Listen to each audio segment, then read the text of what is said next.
Hello and welcome to another Level 3 Technical Certificate video tutorial on beating curves. Today we're going to look at the tensile smoothness and air resistance curves.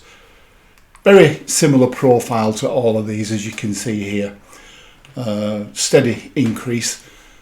Why does it increase?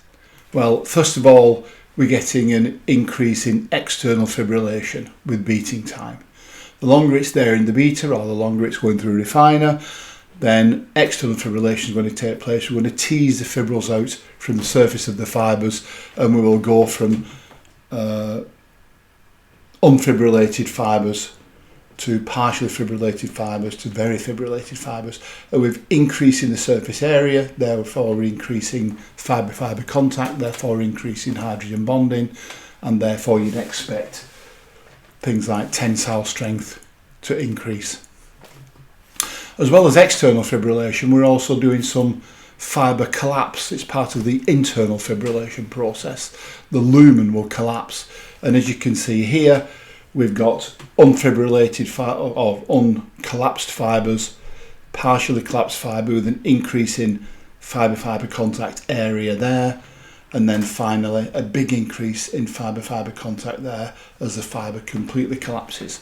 So this increase in contact area will improve fibre-fibre bonding, and therefore you'd expect this increase in tensile strength.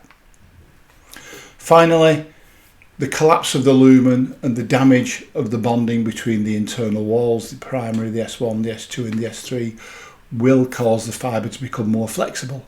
And as the fibre becomes more flexible, you can see here they're stiff, so you have very little area of contact.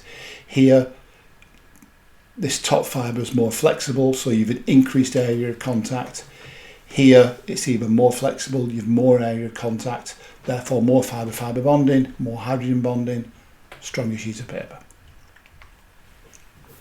Of course, as the lumen collapses, then the fibres are going to go from this very rough profile to a very smooth profile.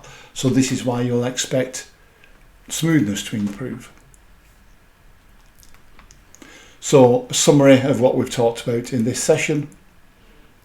External fibrillation will create more fibre-fibre contacts, and it will fill in all those gaps. Filling in those gaps is going to reduce air permeability. Internal fibrillation will flatten the fibres, therefore you've got more contact area. Internal fibrillation will also increase fibre-fibre flexibility, which will also increase contact area. And finally, the collapsed lumen will flatten the fibres, and so you will obtain a much smoother sheet.